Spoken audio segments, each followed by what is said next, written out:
What's up, guys? Good evening or good morning, wherever you are.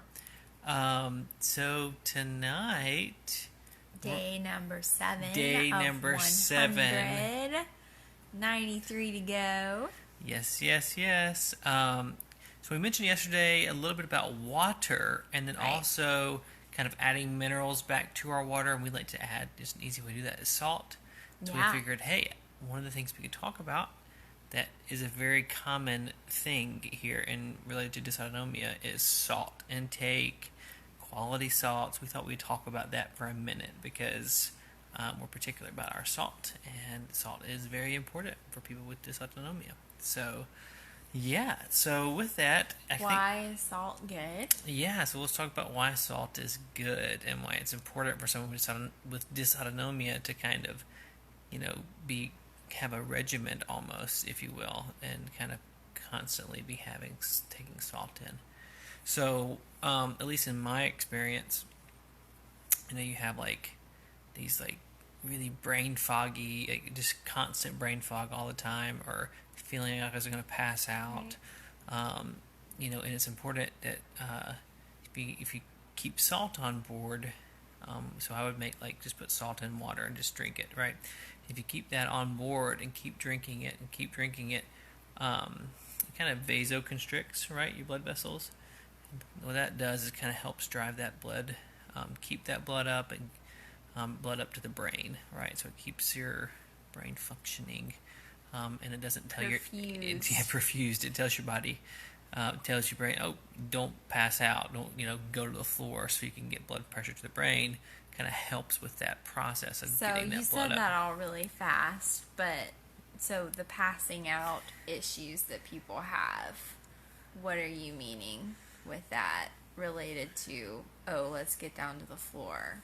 Oh, well, I just mean it's your body's innate, like, it just knows, like, hey, you don't have blood pressure to the brain right now. You don't have blood to the brain, and I need blood to the brain. It's like So if we flatten out, if we lay pass down. out, it creates less of a pressure gradient. That's right, because gravity's not working against Okay. us that way, right? We're laying flat as opposed to standing straight up. Okay. And so your head's up here, and if you pass out, boom, it gets you closer to the ground where gravity's not working against you.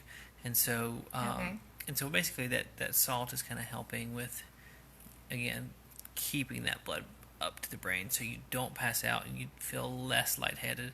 So the longer you stay having salt in your system, the better probably you're going to feel, especially continuously doing a protocol. Now the goal is to recover, right? The goal is to recover from dysautonomia symptoms, and the way you can do that is, you can see, like I know what it did with me, is as I recovered, just to less and less salt, and now I don't need to do any kind of salt. I do it just for mineral intake now, just a little bit, high quality salt, And but flavor. and flavor, of course, and in foods and fixing different dishes. But yeah, I don't need it for like therapeutic type things.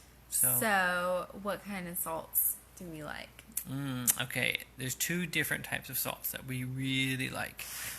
We like one being pink Himalayan salt because it's like super pure. It's like down, deep into the cave, Himalayan, right? Himalayan salt, deep in the Himalayas cave. So it's really pure. There's nothing that's ever kind of contaminated it, which is really, really good. And it's also full of all of our minerals that we need, right? So whereas your table salt is what?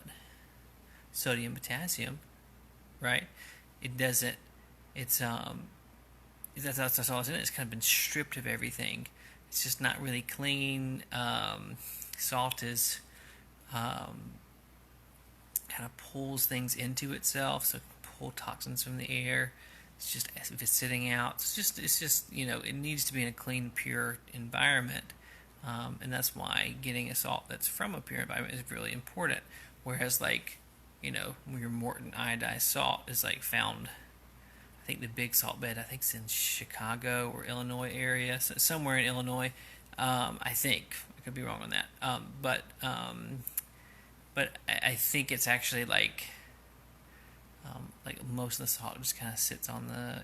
Anyways, we'll get into that. It's in a nasty area. It's not the best thing. So it's taking in a bunch of impurities. It's hydrophilic, right? It just like bowls in, and so yeah, just probably not the best thing to take in all the time. So we're saying dirty salt and also just not as complete in its natural state. Right, you have 2 minerals as opposed to like 53, right? Mm-hmm. So it's like you need, your body needs all those other minerals as well. So pink Himalayan salt is one of those, is the first one. And then the other one is like a pure, like Icelandic sea salt, which is like on the northern side of Iceland. It's like a pure water, and they kind of go down and they extract the water from really deep, and then they dry it, dry everything, and you get your Icelandic flake salt, and it's really good as well.